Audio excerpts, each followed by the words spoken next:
네, 월요일에 전해드리는 코너죠. 귀로 듣는 창업 정보 시간입니다. 오늘도 안정환 창업 컨설턴트와 함께 하는데요. 컨설턴트님 어서 오세요. 네, 안녕하세요. 네, 오늘 소개해 주실 내용은 어떤 건가요?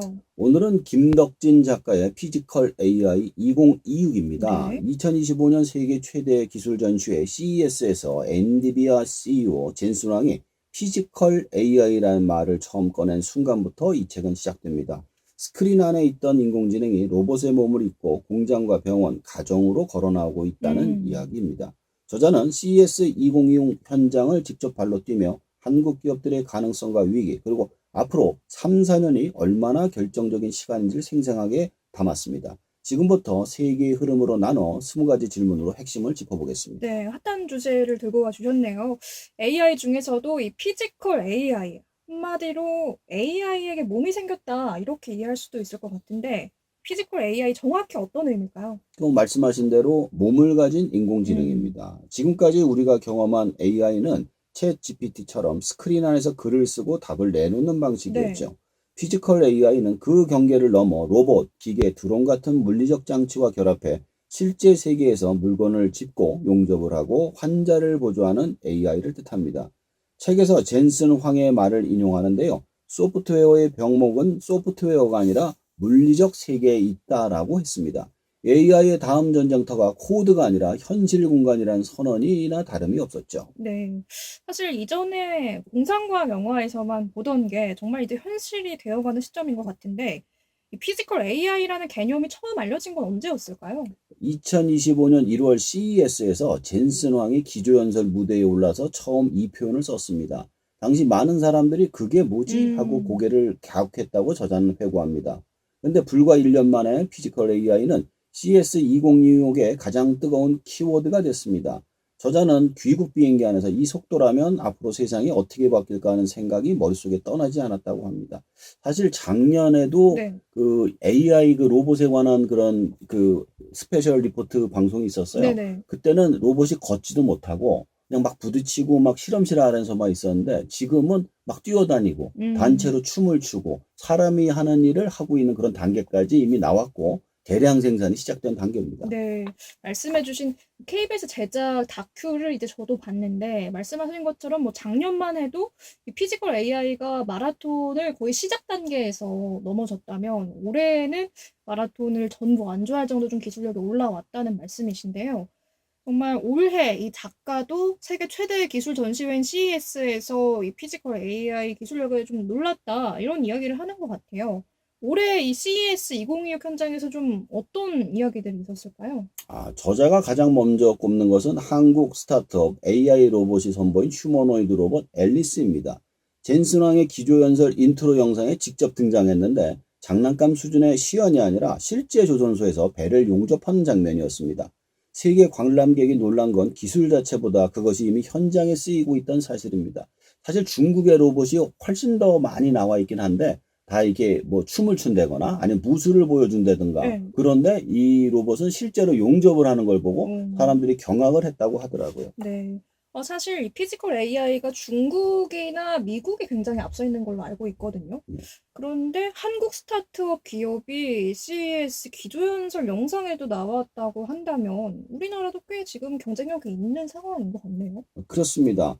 그러니까 통상 애플, 삼성, 소니처럼 이미 검증된 대기업이 그 차지하는 무대예요. 근데 네. 한국의 AI 로봇 스타트업이 메인 화면에 등장한 건 우리 기술력에 대한 국제적 인정이면서 동시에 이 분야에서 한국이 실질적인 경쟁력을 가지고 있다는 강력한 신호입니다. 저자가 이것을 한국 기업의 존재감이라는 소제목으로 따로 다루기도 하는데요. 중국이 지금 엄청나게 생산을 하는데도 우리가 경쟁력이 있다라고 얘기하는 이유가 예. 지금 제대로 만들어서 대량 생산을 해야지 조금 기술이 떨어지는 걸 먼저 만들면 새로 만든 로봇들이 그 전 로봇을 밀어버리기 때문에 그래서 우리가 경쟁력이 있다 이렇게 얘기를 하는 겁니다. 네. 사실 작가님이 이 책을 지금 스튜디오에 가지고 와주셔서 저도 잠깐 보니까 저자가 한국이 이 피지컬 AI 시장에서 굉장히 잠재력이 있다, 이런 문장을 또 남겨놨더라고요. AI 로봇 말고도 좀 주목받은 한국 기업들 또 어떤 것들이 있었을까요? 두 곳이 더 있습니다. 삼성전자 출신들이 창업한 위 로보틱스는 웨어러블 보조 보행 로봇 WIM을 선보였습니다. 몸에 착용해 거동이 불편한 분들이 산업 현장 복귀와 재활을 돕는 로봇이죠. 여기에 범용 휴머노이드 로봇 알렉스는 와이어와 인공근육으로 만든 손이 특히 주목을 받았습니다. 직접 악수를 해보면 딱딱하지 않고 실제 손처럼 자연스럽게 반응을 한다고 합니다. 또 하나는 만드로입니다. 의수 제작 기술로 손가락 관절 하나하나를 구현하는 초소형 모터 모듈을 발표했는데 이탈리아 휴머노이드 로봇 기업 오버소닉에서 400대 공급 계약을 맺었습니다. 중국 기업들이 센서에는 강하지만 초소형 구동 기술에는 아직 약점이 있다는 점에서 만드로의 가능성이 무궁무진합니다. 네, 국내 기업들도 굉장히 경쟁력이 있다, 이런 말씀이셨고요.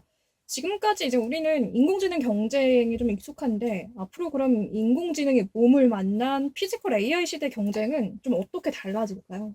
그 생성형 AI 시대에서는 알고리즘과 데이터가 예. 핵심이었습니다. 가장 많은 데이터를 학습시키는 기업이 이겼고 어느 나라든 컴퓨팅 자원만 있으면 뛰어들 수 있었습니다. 그런데 피지컬 AI 시대에는 첫 번째 하드웨어 설계 능력, 두 번째 소프트웨어 제어 역량, 셋째 실제 제조 현장의 운영 노하우, 즉 이 세 가지가 함께 갖춰져야만 합니다. 소프트웨어만 잘 만드는 회사가 아니라 하드웨어와 현장 시스템 통합 역량을 갖춘 기업이 판을 가져가는 구조입니다.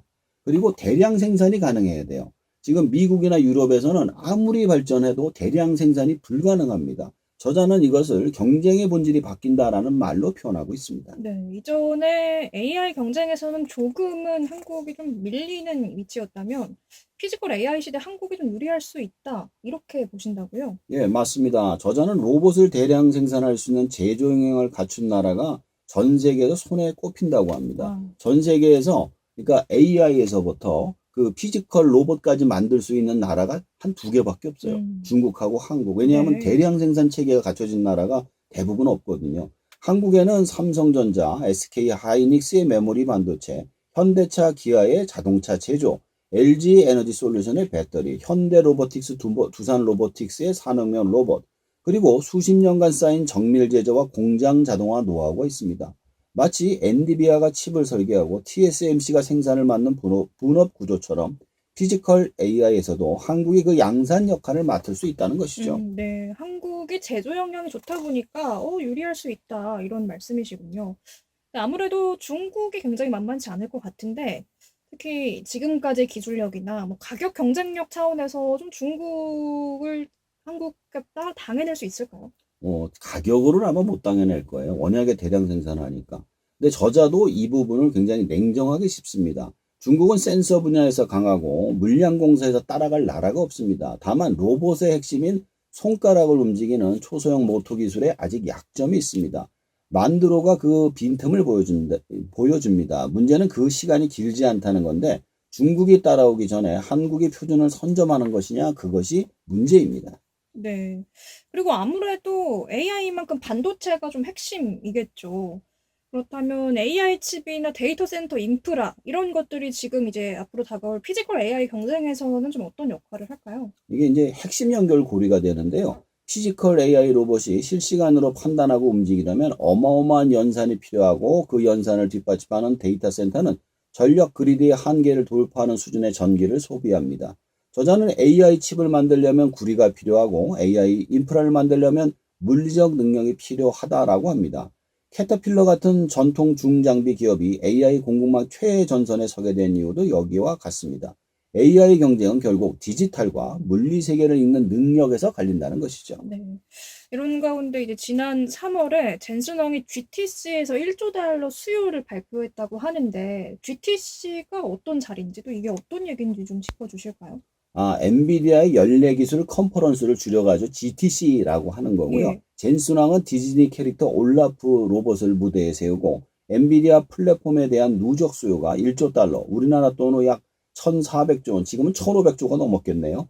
로봇 분야의 세계 4대 기업이 이미 엔비디아 플랫폼을 채택했고 현대차, BYD, 닛산까지 합류했다고 합니다. CES 비전이었던 것이 불과 70일 만에 설계도가 현실이 돼가고 있는 것이죠. 네, 이렇게 좀 피지컬 AI 경쟁이 치열해지고 있는데, 앞으로 피지컬 AI 3, 4년이 참 중요한 시점이 될 거라고 저자가 이야기를 하더라고요. 왜 그럴까요? 자, 기술 역사를 보면 표준을 장악한 나라와 기업이 그 뒤에 수십 년의 이익을 독점했습니다. 스마트폰 OS 경쟁에서 안드로이드하고 iOS가 자리를 잡은 뒤 다른 운영체제들은 다 사라졌잖아요. 피지컬 AI도 마찬가지다. ROS라고 있어요. 로버트 오퍼레이팅 시스템이라고 그래가지고 이걸 먼저 만드는 나라가 나머지 이걸 다 먹는 겁니다. 저자는 미국의 빅테크와 기술력과 중국의 저가 물량 공세 사이 한국이 어떤 포지션을 잡느냐가 바로 이 3, 4년의 판가름이 난다고 단언합니다. 준비하지 않으면 구경꾼이 됩니다. 네, 이제는 인공지능이 로봇의 몸을 만난 피지컬 AI 경쟁이 좀 핵심이 될 거라는 건데, 앞으로 3, 4년의 패권이 굉장히 중요하다, 이런 이야기겠군요. 그럼 피지컬 AI가 이제 산업 현장에서 주로 활용되는 이야기일 텐데, 소비자, 우리 삶엔 좀 어떤 영향을 줄까요? 자, 일상까지는 좀 거리가 있습니다. 이게 위 로보틱스의 보행 보조 로봇이 이제 고령화 사회에서 거동이 불편한 어르신들을 돕게 되고요. 만드로의 의수 기술은 산업용 로봇손으로 진화하면서 동시에 장애인의 삶을 바꾸겠습니다. 공장에서 검증된 기술이 가정용으로 내려오는 속도는 스마트폰보다 빠를 수 있습니다. 중국에선 이미 대량 생산돼서 네. 제조업에 쓰이고 있죠. 이런 피지컬 AI가 뭐 공장과 병원, 가정까지 이제 뛰어들고 있는데, 앞으로 정말 일자리를 빼앗길까 봐 걱정을 좀 하지 않을 수가 없을 것 같아요. 맞습니다. 단기적으로는 반복 작업, 위험한 작업, 야간 작업형의 로봇이 대체가 될 겁니다. 중장기적으로는 단순 조리, 검사, 물류 직종이 대규모 축소가 불가피합니다. 저자도 이 현실을 당장하게 바라보죠. 새로운 직종이 생겨나지만 그 수가 사라지는 일자리보다 훨씬 적다는 점이 핵심입니다. 이 속도 차이가 사회적 충격을 만들어낼 것입니다. 사무직이나 서비스직에도 좀 영향을 줄까요? 아, 그렇죠. 왜냐하면은 지금 AI가 사무직 일을 대부분 하고 있는 거고, 실질적으로 지금 못하고 있는 게 물리적인 뭐 배달이라든가 매장 안내, 뭐 청소 방역을 지금 못하고 있는 건데, 이 좀 있으면 그게 된다는 거예요. 그래가지고 지금 미국 빅테크에서는 직원들을 대량 해고시켰다가, 네. AI가 못하는 걸 다시 또 데려다가 지금 하는데, 어, 10명 중에 1명 꼴이라고 그러더라고요. 10명을 쫓아내면 1명 정도 복귀하고 있다고 그러더라고요. 그렇군요. 정말 앞으로 AI가 이제 피지컬을 갖춘 피지컬 AI 시대가 다가오고 있다는 건데, 지금 그럼 직장을 다니고 있는 사람들의 입장에서는 좀 어떻게 준비를 해야 할까요? 이게 남의 일이 아니다. 이렇게 생각하시라는 거고요. 이게 왜냐하면 뭐가 어떤 일을 대체할지 아무도 모르기 때문이에요. 그래서 첫 번째로는 새로운 문제를 정의하는 방법. 두 번째, 사람의 감정과 맥락을 읽는 것. 세 번째, 서로 다른 기술과 사람을 연결해 새로운 가치를 만드는 게 중요하다고 이렇게 얘기합니다. 그래서 책의 끝에 이렇게 묻습니다. 미국 빅테크의 기술력과 중국의 저가 물량 공세 속에 우리가 무엇을 해야 될까라는 얘기를 합니다. 내가 할 수 있는 일이 없다라고 생각하지 말고 내가 할 수 있는 일을 조금씩 찾아가다 보면 새로운 길을 만들 수 있을 것이다. 이렇게 얘기를 해주고 네. 있습니다. 피지컬 AI 시대의 앞으로의 전망, 뭐 가능성 이런 것들을 잘 담긴 책을 오늘 같이 좀 소개를 해주셨는데 컨설턴트님께서는 이 책을 읽고 좀 어떤 생각이 드셨나요? 제가 이제 창업 컨설턴트 아닙니까? 그래서 항상 얘기했던 게 인간의 직업은 사라질 수밖에 없다. 근데 그게 현실로 온 거예요.